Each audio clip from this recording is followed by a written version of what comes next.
5 August ঘিরে নাশকতার সক্ষমতা নেই, কার্যক্রম নিষিদ্ধ আওয়ামী লীগের, বললেন স্বরাষ্ট্রমন্ত্রী। আওয়ামী লীগের এত মরদ আছে বলে তো আমার মনে হয় না। একে তো নিষিদ্ধ ঘোষিত দল, মাফিয়া শক্তি, তারা মাঝে মধ্যে বিদেশ থেকে উকিঝুঁকি দিচ্ছে, এর বেশি তো তোরা তো দেখি না। দিল্লিতে হাসিনার রাজনৈতিক কর্মকাণ্ডে দুই দেশের সম্পর্কে নেতিবাচক প্রভাবের শঙ্কা পররাষ্ট্র প্রতিমন্ত্রীর।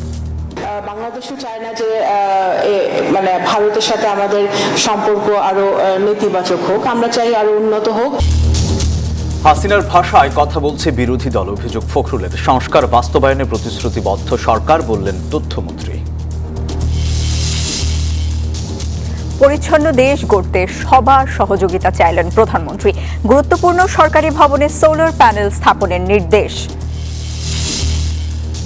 এখনো চূড়ান্ত হয়নি রাষ্ট্রপতি নির্বাচনের তফসিল। অক্টোবরে স্থানীয় ভোট না হলে বাড়বে ভোটার নিবন্ধনের সময়, জানান ইসি সচিব। লক্ষ্যমাত্রার চেয়ে 30% বেশি ব্যাংক ঋণ নিয়েছে সরকার। বেসরকারি বিনিয়োগ ও কর্মসংস্থান ব্যাহত হওয়ার শঙ্কা অর্থনীতিবিদদের।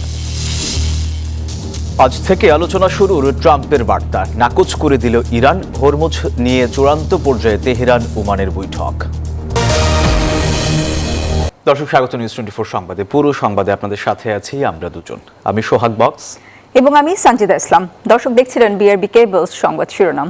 5 আগস্টকে কেন্দ্র করে দেশের নাশকতা করার মতো সক্ষমতা নিষিদ্ধ সংগঠন আওয়ামী লীগের নেই। তবে দেশের আইনশৃঙ্খলা পরিস্থিতি নিয়ন্ত্রণে রাখতে সর্বোচ্চ চেষ্টা রয়েছে সরকারের, এমনটাই জানিয়েছেন স্বরাষ্ট্রমন্ত্রী সালাউদ্দিন আহমদ।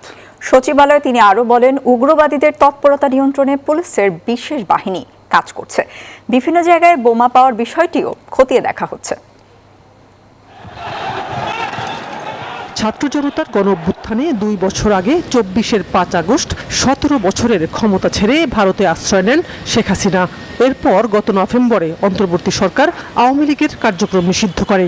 অভ্যুত্থানের 2 বছর ঘিরে নিষিদ্ধ সংগঠনটি কোনো অপতৎপরতা চালাতে পারে এমন শঙ্কায় সতর্ক আইনশৃঙ্খলা বাহিনী। তবে স্বরাষ্ট্রমন্ত্রী জানালেন, বিদেশ থেকে উকিঝুঁকি দেয়া ছাড়া দেশে নাশকতা করার মতো সক্ষমতা নেই আওয়ামী লীগের। জানান, 5 আগস্ট উপলক্ষে একদিন আগে মঙ্গলবারে বিএনপি আয়োজিত আলোচনা সভায় উপস্থিত থাকবেন প্রধানমন্ত্রী তারেক রহমান।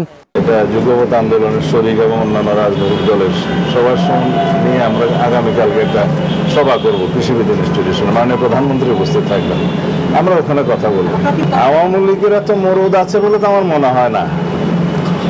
একে তো নিষিদ্ধ ঘোষিত দল, মাফিয়া শক্তি, তারা মাঝে মধ্যে বিদেশ থেকে উকিঝুঁকি দিচ্ছে, এর বেশি তো তোরা তো দেখি না। সম্প্রতি মেট্রো রেলের নিচে এবং সাভার সহ কয়েকটি জায়গা থেকে বোমা এবং বোমা সদৃশ বস্তু উদ্ধার করেছে আইনশৃঙ্খলা বাহিনী। এ বিষয়ে স্বরাষ্ট্রমন্ত্রী বলেন, উগ্রবাদ দমনে কাজ করছে বিশেষ টিম। কোনো পক্ষ হয়তো চেষ্টা করেছিল যে সাম্প্রদায়িক সম্প্রীতি বিনষ্টের কোনো কিছু করা যায় কিনা, চলো আমরা সেটা সেভাবে দেখেছি এবং একটা তদন্ত পরিচালনা করছি আমরা। তবে আমরা সবসময় সতর্ক আছি এবং আমাদের এই জাতীয় বিষয়গুলো যারা অ্যাড্রেস করে আর কি, আমাদের উগ্রবাদী তৎপরতা বা এই জাতীয় সাম্প্রদায়িক সম্প্রীতি বিনষ্ট করার যে সমস্ত তৎপরতা, এগুলো যারা মনিটর করে, আমাদের স্পেশাল টিম আছে, তারা এই ব্যাপারে সতর্ক আছে। দুবাই আদালত বেনজির আহমেদকে জামিন দিলেও তা বাতিলে দেশটিতে আইনজীবী নিয়োগ করা হয়েছে, এমনটা জানিয়ে স্বরাষ্ট্রমন্ত্রী বলেন, কূটনৈতিকভাবেই তাকে ফিরিয়ে আনার চেষ্টা চলছে। আমাদের ল ফার্মকে আমরা অনুরোধ করেছি সার্টিফিকেট কপি তুলে কথা বলবো এবং আমরা এই ইনস্ট্রাকশন দিয়েছি যেন তার জামিন বাতিলের জন্য তারা পিটিশন দেয়, কারণ তার কাছে অন্যান্য দেশেরও পাসপোর্ট থাকতে পারে। শাহনাজ ইয়াসমিন, নিউজ 24, ঢাকা। পলাতক শেখ হাসিনার ভার্চুয়াল অনুষ্ঠানে অংশগ্রহণের ঘোষণা নিয়ে নয়াদিল্লির স্পষ্ট অবস্থান জানতে চায় ঢাকা। দুপুরে পররাষ্ট্র মন্ত্রণালয়ে এক ব্রিফিংয়ে পররাষ্ট্র প্রতিমন্ত্রী শামা উবায়েদ জানান, ভারতের মাটিতে শেখ হাসিনার যে কোনো রাজনৈতিক কর্মকাণ্ড দুই দেশের দ্বিপক্ষীয় সম্পর্কে নেতিবাচক প্রভাব ফেলুক, তা চায় না ঢাকা।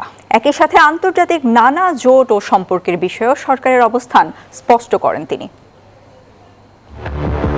জুলাই গণঅভ্যুত্থানে পতনের পর প্রথমবারের মতো ভার্চুয়াল সংবাদ সম্মেলনে যোগ দেওয়ার ঘোষণা দিয়েছেন ভারতে পলাতক সাবেক প্রধানমন্ত্রী শেখ হাসিনা।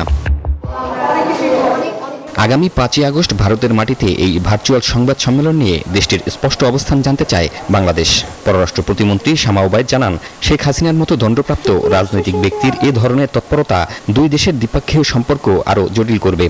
ভারতে নিযুক্ত আমাদের এখানে হাই কমিশনের নতুন হাই কমিশন তিনি এসেছেন, ওনার সাথে আমাদের খুবই সৌহার্দ্যপূর্ণ মিটিং হয়েছে। ফরওয়ার্ড লুকিং একটা অ্যাটিটিউড নিয়ে আগাচ্ছি ভারতের সাথে, সেটা ক্ষতিগ্রস্ত হোক সেটা আমরাও চাই না, এবং আমার বিশ্বাস, আমার গভীর বিশ্বাস যে ভারতও চায় না। তো সুতরাং এটা ভারতকেই ক্লিয়ার করতে হবে যে ভারত সমর্থন দিচ্ছে কি। তার বক্তব্যে উঠে আসে মুসলিম বিশ্বের সাথে বাংলাদেশের বিদ্যমান সম্পর্কের বিষয়টিও। সৌদি নেতৃত্বাধীন জোটের ভবিষ্যৎ নিয়ে এখনো ধোঁয়াশার কথা জানান তিনি। বাংলাদেশের সরকারের মনে হয়েছে বাংলাদেশের মানুষের স্বার্থে যে এই জোটে নীতিগতভাবে আমরা সমর্থন জানিয়েছি। এটার পরিধি কি হবে, কি পরিমাণে আমরা সংযুক্ত থাকবো সেটার কোনো বিশ্লেষণ হয়নি। আমরা নীতিগতভাবে এই জোটের সাথে শরিক হয়েছি। এটা অন্য কোনো গোষ্ঠী বা অন্য কোনো কারো বিরুদ্ধে এটা নয়, এটা জাস্ট বাংলাদেশের স্বার্থে, বাংলাদেশের মানুষের স্বার্থে আমরা এটা এই নীতিগতভাবে আমরা এই পলিসিতে আমরা একমত। জাতীয় স্বার্থকে সর্বোচ্চ অগ্রাধিকার দিয়েই বর্তমান সরকার আন্তর্জাতিক সব কূটনৈতিক পদক্ষেপ গ্রহণ করবে বলেও জানান পররাষ্ট্র প্রতিমন্ত্রী। বাংলাদেশ সবার সাথে সম্পর্ক রাখবে। শিহাব জাহিদ, নিউজ 24, ঢাকা। বিরোধী দলের নেতারা শেখ হাসিনার ভাষায় কথা বলছেন বলে অভিযোগ করেছেন স্থানীয় সরকার মন্ত্রী ও বিএনপি মহাসচিব মির্জা ফখরুল ইসলাম আলমগীর। জুলাই সনদ নিয়ে জনগণকে বিভ্রান্ত করা হচ্ছে বলেও জানান তিনি। এছাড়াও দলটির সিনিয়র যুগ্ম মহাসচিব রুহুল কবির রিজভী বলেন, বিরোধী দলের এ ধরনের বক্তব্য মানুষের মধ্যে বিভাজন সৃষ্টি করে ফ্যাসিবাদের পুনরুত্থানের সুযোগ তৈরি করবে। 2024 সালের জুলাই আন্দোলনে নার্সদের ভূমিকা নিয়ে এই আলোচনা সভা বাংলাদেশ মেডিকেল কলেজ অডিটোরিয়ামে আয়োজিত এই আলোচনা সভায় প্রধান অতিথি হিসেবে উপস্থিত হন বিএনপির সিনিয়র যুগ্ম মহাসচিব রুহুল কবির রিজভী। বিশেষ অতিথি হিসেবে ছিলেন প্রধানমন্ত্রীর রাজনৈতিক সহকারী রাশেদ খান সহ নার্সদের সংগঠনের নেতারা। তাই বলবো ডাক্তাররা তো আছে, অনুষ্ঠানে রুহুল কবির রিজভী বলেন, ব্যক্তিগত আক্রমণ ও অশালীন বক্তব্যের যে রাজনৈতিক সংস্কৃতি শেখ হাসিনা চালু করেছিল, বিরোধী দল এখন সে পথেই হাঁটছে। নির্যাতন, রিমান্ডে আমাদেরকে নানাভাবে উত্তপ্ত করা, আমাদেরকে জুলুম করা, তারপরও আমরা যখন মুক্তি পেয়ে বেরিয়েছি তার বিরুদ্ধে কঠোর আমরা সমালোচনা করেছি, কঠোর বক্তব্য রেখেছি, কিন্তু বাজে কথা কোনোদিন বলি। শেখ হাসিনার যে সংস্কৃতি তৈরি হয়েছে আপনারা সেটাকে অনুসরণ করছেন কেন? এদিকে জাতীয় প্রেস ক্লাবে জুলাই গণ অভ্যুত্থানের দ্বিতীয় বর্ষপূর্তির আলোচনা সভায় মির্জা ফখরুল বলেন, গণতান্ত্রিক পরিবেশ বজায় রাখতে বিরোধী দলের গঠনমূলক ভূমিকা প্রয়োজন, আর নির্বাচিত সংসদের মাধ্যমেই জুলাই সনদের প্রতিটি প্রতিশ্রুতি বাস্তবায়ন হবে বলে জানান তথ্যমন্ত্রী। জুলাই সনদের প্রত্যেকটি অক্ষরকে আমাদের সরকার বাস্তবায়ন করতে চায়। এই সকল কিছুই করতে হবে জনগণের নির্বাচিত পার্লামেন্টের মাধ্যমে। আপনারা আসুন আলোচনা করি, পার্লামেন্টে আলোচনা করি, আলোচনা করে সিদ্ধান্ত নেই, কথা বলি কোন কোন জায়গায় আলোচনা আছে। তখন যদি একমত না হয় বেরিয়ে যাবেন, আলোচনা করেন। কিন্তু এখন যে ভাষায় সম্মানিত বিরোধী দলের নেতারা কথা বলছেন, বাইরে 5 বছর করতে দেব না, এটা ভাষায় কথা বলতেন আপনারা আমাদের হাসিনা। জুলাই গণ অভ্যুত্থানের চেতনা বাস্তবায়নে ঐক্য, গণতান্ত্রিক চর্চা এবং সংসদ কেন্দ্রিক রাজনীতির উপরই জোর দেন বক্তারা। নাইম আলচিকো, নিউজ 24, ঢাকা। পরিচ্ছন্ন দেশ গড়তে দেশবাসীর সহযোগিতা চেয়েছেন প্রধানমন্ত্রী তারেক রহমান।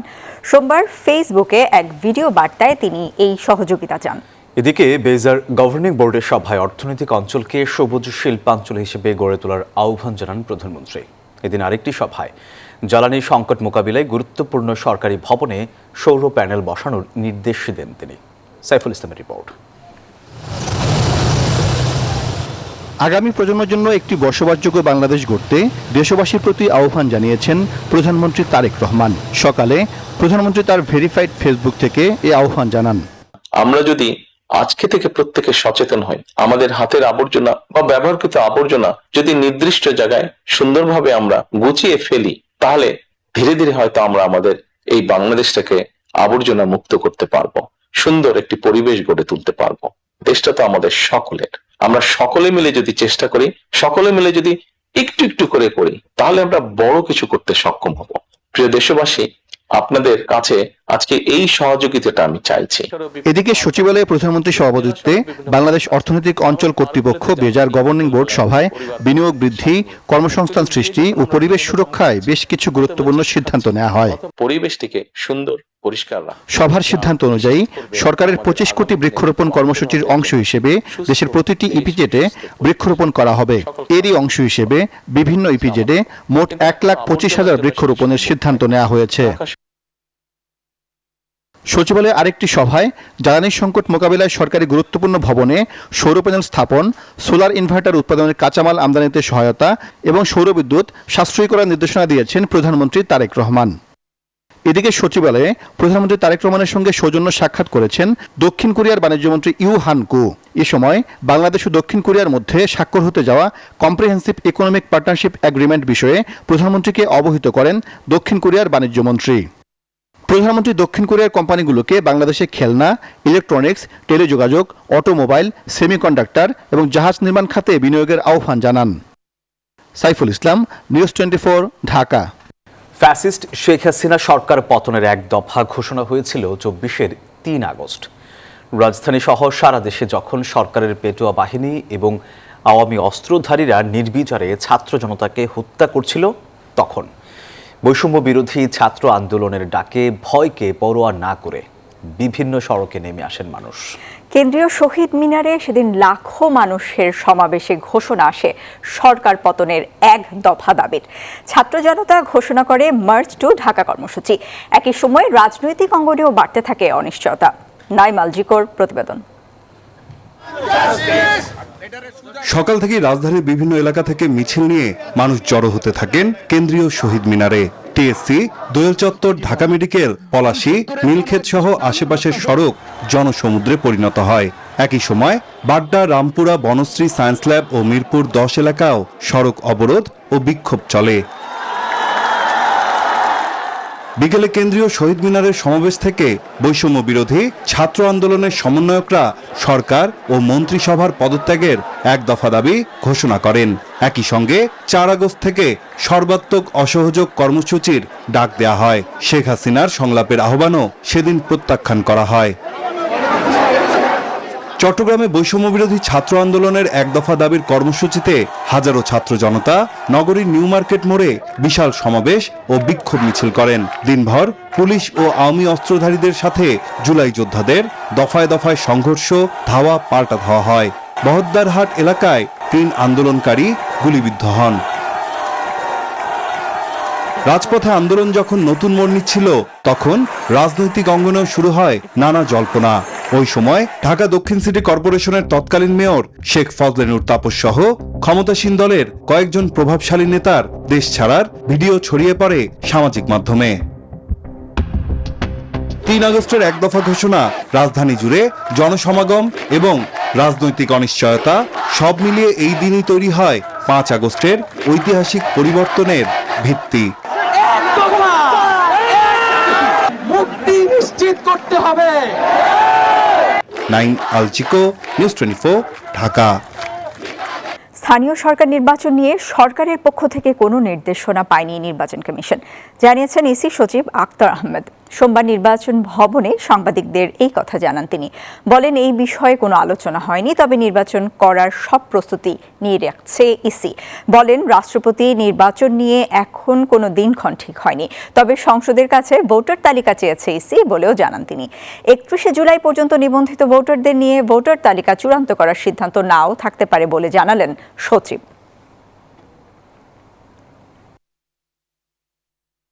স্থানীয় সরকার নির্বাচনের সম্পর্কে সুস্পষ্টভাবে আমাদের কাছে কোনো নির্দেশনা নাই। তাহলে 31শে জুলাইয়ের ভোটার তালিকার যে কাট অফ পয়েন্ট, এটা পরিবর্তন হতে পারে বা নাও হতে পারে। তো এটা পরবর্তীতে কমিশনে যেভাবে আলোচনা করা হবে সেটা। কোনোভাবেই আওয়ামী লীগকে পুনর্বাসন করতে দেওয়া হবে না বলে জানিয়েছেন বিরোধী দলীয় চিফ হুইপ ও জাতীয় নাগরিক পার্টির আহ্বায়ক নাহিদ ইসলাম। দিল্লির সাথে সমঝোতা করলে প্রতিহত করার হুঁশিয়ারি উচ্চারণ করেন তিনি। বিকেলে কাকরাইলে শহীদ পরিবার ও আহতদের কণ্ঠে জনতার এক দফা শীর্ষক আলোচনা সভায় এই কথা জানান তিনি। বলেন, শেখ হাসিনা দেশে ফিরলে বিমানবন্দর থেকে সরাসরি ফাঁসির মঞ্চে নিয়ে যাওয়া হবে। আলোচনা সভায় এনসিপি সদস্য সচিব আক্তার হোসেন এমপি বলেন, আওয়ামী লীগ দেশে মাথাচাড়া দিলে দলীয় মতপার্থক্য ভুলে সবাই আবারও ঐক্যবদ্ধ হবে। শেখ হাসিনা ডিসেম্বরে আসে, তাহলে সেটার জন্য আপনারা প্রস্তুত আছেন তো? ইনশাআল্লাহ এয়ারপোর্ট থেকে সরাসরি ফাঁসির মঞ্চে, কোনো কথা হবে না। বাংলাদেশের প্রসঙ্গ আসলে আওয়ামী লীগ যদি বাংলাদেশে মাথা উঁচু করার চেষ্টা করে, ওই সময়টাতে জুলাই যোদ্ধারা আমরা দলমত দেখবো না, আমরা সবাই এক হয়ে এই বাংলাদেশের পক্ষেই আমরা অবস্থান।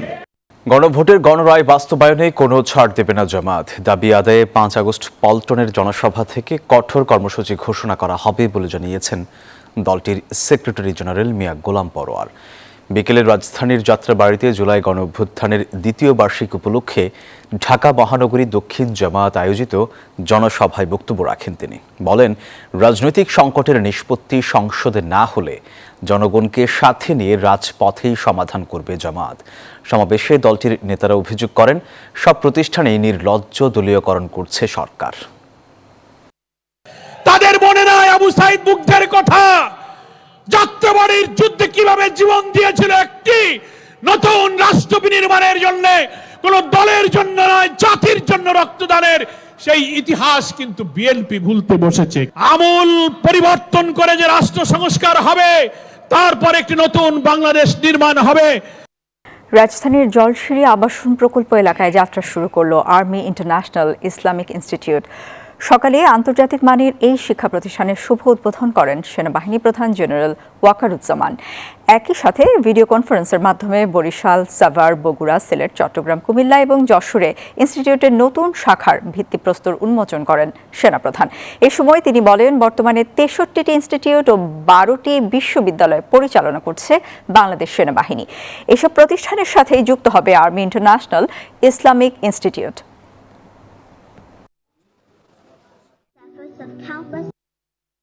আমাদের প্রায় 63টা ইনস্টিটিউশন আমরা চালাই, 12টা ইউনিভার্সিটি চালাই সারা বাংলাদেশে, এবং এই এখন ইসলামিক এই ইনস্টিটিউশনগুলো অ্যাড হবে এটার সাথে। এবং আমি আমাদের যেই স্কুল কলেজগুলো আছে সেটার ক্যাপাসিটি আমি ডাবল করতে বলেছি, এবং এটা 2030-এর মধ্যে এই ক্যাপাসিটি ডাবল হয়ে যাবে। প্রায় 5.5 কোটি টাকার জ্ঞাত আয় বহির্ভূত সম্পদ অর্জনের অভিযোগে ছাগলকাণ্ডে আলোচিত এনবিআরের সাবেক কর্মকর্তা মতিউর রহমানের বিরুদ্ধে চার্জ গঠন করে বিচার শুরুর আদেশ দিয়েছেন আদালত। সোমবার ঢাকার বিভাগীয় স্পেশাল জজ আদালত এই আদেশ দেন। একই সঙ্গে এই মামলায় সাক্ষ্য গ্রহণের জন্য আগামী 14 সেপ্টেম্বর তারিখে ধার্য করেন আদালত। এর মধ্য দিয়ে এই মামলার বিচার শুরু হয়েছে।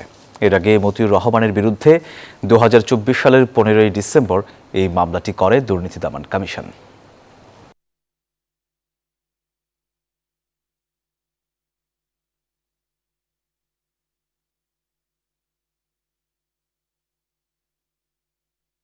দু 2025-26 অর্থ বছরে ব্যাংকিং খাত থেকে লক্ষ্যমাত্রার চেয়ে 30% বেশি ঋণ নিয়েছে সরকার।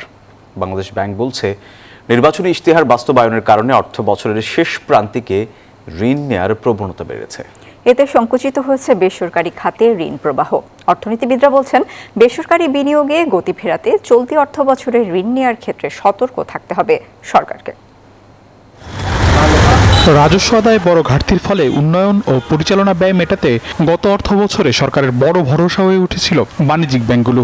বাংলাদেশ ব্যাংকের হালনাগাদ প্রতিবেদন বলছে, বিদায়ী অর্থ বছরে ব্যাংক ব্যবস্থা থেকে সরকার ঋণ নিয়েছে 1,34,500 কোটি টাকা, যা প্রাথমিক লক্ষ্যের চেয়ে 30,571 কোটি টাকা বেশি।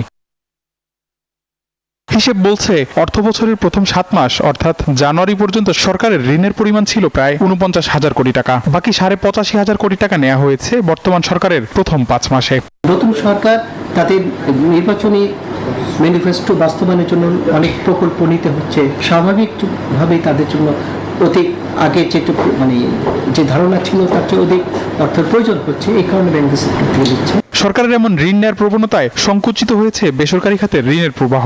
গত অর্থ বছরে বেসরকারি খাতের ঋণ প্রবৃদ্ধি নেমেছে 4.98%। চলতি মুদ্রানীতিতেও এ খাতে ঋণ প্রবৃদ্ধির লক্ষ্যমাত্রা ধরা হয়েছে মাত্র 6.8%। বিপরীতে সরকারি খাতে এই লক্ষ্য 21.8%। এতে উদ্বেগ বাড়ছে ব্যবসায়ী মহলে। সুদের হার যখন এত বেশি থাকবে, ব্যাংক গভর্নমেন্ট বড় করবে, তখন কিন্তু আসলে আর বিনিয়োগের আর হবে না বললেই চলে। আমাদের বিনিয়োগ লাগবে, আমাদের কম ফান্ডে বিনিয়োগ লাগবে। চলতি ঋণের কিন্তু ওয়ার্কিং ক্যাপিটালের শর্টেজ তৈরি হয়েছে, যে যথেষ্ট ওয়ার্কিং ক্যাপিটাল পাওয়া যাচ্ছে না। যদি সরবরাহ ব্যবস্থা ঠিক রাখতে হয় তাহলে যে ওয়ার্কিং ক্যাপিটালটা প্রয়োজন সেটা ব্যাংকিং সিস্টেম থেকে পাওয়া যাচ্ছে না।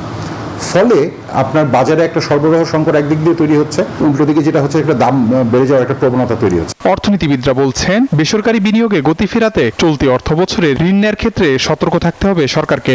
আগামী দিনগুলোতে যদি এই সরকারকে বেশি ব্যাংকের উপরে নির্ভরশীলতা না কমাতে পারে, তাহলে যেটা হবে যে বেসরকারির উপর একটা বিরূপ প্রভাব পড়বে, এর ফলে অর্থনীতি প্রবৃদ্ধিটা ক্ষতিগ্রস্ত হবে, বাধাগ্রস্ত হবে। ঘাটতি মেটাতে ব্যাংক নির্ভরতা কমিয়ে অভ্যন্তরীণ আয় বৃদ্ধি ও বিকল্প অর্থের উৎস খোঁজার পরামর্শ দিয়েছে এই অর্থনীতিবিদ। অন্য উৎস থেকে বিশেষ করে রাজস্ব আদায়টা বাড়িয়ে যাতে ব্যাংক খাতে। আবি আব্দুল্লাহ, নিউজ 24, ঢাকা। আগামী 50 বছরে বাংলাদেশ চীন সম্পর্ক অর্থনীতি, বাণিজ্য ও প্রযুক্তিতে নতুন সম্ভাবনার দ্বার খুলবে বলেছেন প্রধানমন্ত্রীর পররাষ্ট্র বিষয়ক উপদেষ্টা হুমায়ুন কবির। আর চীনের রাষ্ট্রদূত ইয়াও ওয়েন বলেছেন, belt and road, Teesta, Mongla বন্দর এবং অর্থনৈতিক করিডোর সহ বাস্তব সহযোগিতার পরিধি আরও বাড়াবে দুই দেশ। রাজধানীর রমনায় কম্পারেটিভ গভর্নেন্স ফোরাম 2026-এর উদ্বোধনী অনুষ্ঠানে এসব কথা বলেন তারা। Bangladesh institute of international and strategic studies BIISS ও চীনের ফুনান বিশ্ববিদ্যালয় school of international relation and public অ্যাফেয়ার্সের যৌথ আয়োজনে শুরু হয়েছে আন্তর্জাতিক প্রশিক্ষণ কর্মসূচি কম্পারেটিভ গভর্নেন্স ফোরাম 2026। রাজধানীর রমনায় BIISS অডিটোরিয়ামে এই প্রশিক্ষণ চলবে 4 দিন ব্যাপী। এতে যোগ দিয়ে চীনের রাষ্ট্রদূত ইয়াও ওয়েন বলেন, সাম্প্রতিক উচ্চ পর্যায়ে যোগাযোগের মধ্য দিয়ে ঢাকা বেইজিং সম্পর্কে নতুন কৌশলগত উচ্চতায় পৌঁছেছে। আগামী দিনের অংশীদারিত্ব, পারস্পরিক আস্থা, যৌথ উন্নয়ন ও অভিন্ন সমৃদ্ধির ভিত্তিতে এগিয়ে যাবে বলেও মন্তব্য করেন তিনি। বাংলাদেশ চীন সম্পর্ক নতুন কৌশলগত উচ্চতায় পৌঁছেছে। বেল্ট অ্যান্ড রোড উদ্যোগ, তিস্তা নদীর সমন্বিত ব্যবস্থাপনা, মোংলা বন্দর উন্নয়ন এবং অর্থনৈতিক করিডোর সহ বিভিন্ন ক্ষেত্রে সহযোগিতা আরও বিস্তৃত করতে দুই দেশ একমত হয়েছে। আগামী দিনের অংশীদারত্ব হবে পারস্পরিক আস্থা, যৌথ উন্নয়ন ও অভিন্ন সমৃদ্ধির ভিত্তিতে। আর প্রধানমন্ত্রীর পররাষ্ট্র বিষয়ক উপদেষ্টা হুমায়ুন কবির বলেন, আগামী 50 বছরে বাংলাদেশ চীন সম্পর্ক অর্থনীতি, বাণিজ্য, বিনিয়োগ ও প্রযুক্তি নির্ভর শিল্পায়নে নতুন সম্ভাবনা তৈরি করবে। আগামী 50 বছরে বাংলাদেশ চীন সম্পর্ক অর্থনীতি, বাণিজ্য, বিনিয়োগ ও প্রযুক্তিতে নতুন সম্ভাবনার দ্বার খুলবে। সম্ভাব্য শূন্য শুল্ক বাণিজ্য, বড় বাজারে প্রবেশ এবং বৈশ্বিক সাপ্লাই চেইনে নতুন সুযোগ তৈরির ক্ষেত্র তৈরি হবে। চীনের উন্নত প্রযুক্তি, উৎপাদন সক্ষমতা ও বিনিয়োগ কাজে লাগিয়ে বাংলাদেশের শিল্পায়ন, কর্মসংস্থান এবং রফতানি বহুমুখীকরণের সুযোগ সৃষ্টি হবে। পাশাপাশি অবকাঠামো উন্নয়ন, আঞ্চলিক যোগাযোগ এবং সুশাসনের অভিজ্ঞতা বিনিময়ের মাধ্যমে দুই দেশের সহযোগিতা আরও বিস্তৃত হবে। উদ্বোধনী অনুষ্ঠানে BIISS ও ফুনান বিশ্ববিদ্যালয়ের মধ্যে গবেষণা, একাডেমিক বিনিময় ও নীতিগত সহযোগিতা বৃদ্ধিতে একটি সমঝোতা স্মারকও সই হয়। রাশেদ রায়হান, নিউজ 24, ঢাকা। ইরানের সঙ্গে আজ নতুন আলোচনা শুরু ট্রাম্পের দাবি নাকচ করেছে তেহরান। তবে হরমুজ প্রণালী নিয়ে ওমানের সঙ্গে আলোচনা চলছে বলে জানিয়েছে ইরানের পররাষ্ট্র মন্ত্রণালয়। আলোচনার কেন্দ্রে রয়েছে জাহাজ চলাচলের জন্য পৃথক প্রবেশ প্রস্থান লেনের পরিকল্পনা। বিশ্লেষকদের মতে হরমুজ ইস্যুতে সমঝোতার সম্ভাবনা থাকলেও পূর্ণাঙ্গ শান্তি চুক্তির সম্ভাবনা এখনও ক্ষীণ। কূটনৈতিক মঞ্চে একদিকে আশার বার্তা, অন্যদিকে অস্বীকৃতির দেয়াল। ট্রাম্প বলছেন ইরানের সঙ্গে নতুন আলোচনা শুরু হচ্ছে, কিন্তু সেই দাবিতে সোজা সাপটা না বলেছে তেহরান। ইরানের পররাষ্ট্র মন্ত্রণালয়ের দাবি, যুক্তরাষ্ট্রের সঙ্গে এখনো কোনো আলোচনা চলছে না। তবে হরমুজ প্রণালী দিয়ে ওমানের সঙ্গে আলোচনা চলছে বলে নিশ্চিত করেছে তেহরান। আলোচনা কেন্দ্রে রয়েছে জাহাজ চলাচল নির্বিঘ্ন রাখতে পৃথক প্রবেশ ও প্রস্থান লেনের পরিকল্পনা। এই প্রক্রিয়ায় কোনো বিদেশি হস্তক্ষেপ নয়, দ্বিপক্ষীয় আলোচনাকেই গুরুত্ব দিচ্ছে ইরান। تفاهم بر سر হরমুজ প্রণালীর কৌশলগত ব্যবস্থাপনা নিয়ে ওমানের সঙ্গে আলোচনা করছি। এজন্য অনুমতি নিতে হবে এবং সার্ভিস টোল পরিশোধ করতে হবে। এদিকে কূটনৈতিক সূত্রের দাবি কাতার ও পাকিস্তান পরোক্ষ যোগাযোগের চেষ্টা চালাচ্ছে, যদিও এই বিষয়ে আনুষ্ঠানিকভাবে কিছু জানায়নি তেহরান। বিশ্লেষকদের মতে হরমুজ ইস্যুতে সমঝোতার সম্ভাবনা থাকলেও পারমাণবিক কর্মসূচি ও যুক্তরাষ্ট্র ইরান সম্পর্ক নিয়ে পূর্ণাঙ্গ শান্তি চুক্তি এখনো অনেক দূরের লক্ষ্য। চন্দ্রানী চন্দ্রা, নিউজ 24। দর্শকের এই ছিল নিউজ 24 সংবাদের এখনকার আয়োজনে। সাথে থাকায় ধন্যবাদ সবাইকে।